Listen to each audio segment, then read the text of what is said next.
झूलेलाल, जय माता रानी। आज हम बना रहे हैं पत्ता गोभी की सब्ज़ी। पहले मैंने पत्ता गोभी को कटिंग कर ली थी धो के, फिर टोमेटो काटे। कढ़ाई में मैंने पहले तेल डाला, फिर राई डाली, थोड़ी हींग डाली। इसके बाद मैंने फिर पत्ता गोभी डाली, फिर टमाटर डाले और फिर मसाले डाले, नमक, हल्दी, मिर्च, धनिया वो डाला और हरी मिर्च डाली। अभी इसको हम 10 से 15 मिनट पकाएंगे। वीडियो में बनी रही है। सब्जी अभी मिक्स कर दी है।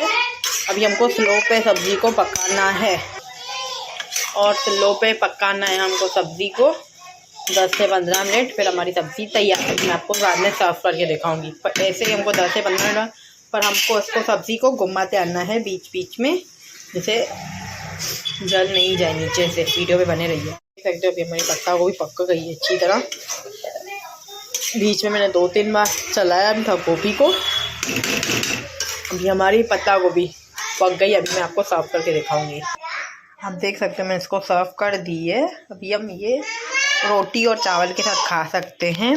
अगर आपको ये सब्ज़ी अच्छी लगी हो तो प्लीज़ एक लाइक करना, एक कमेंट करना। जय झूलेलाल, जय माता रानी, बाय बाय।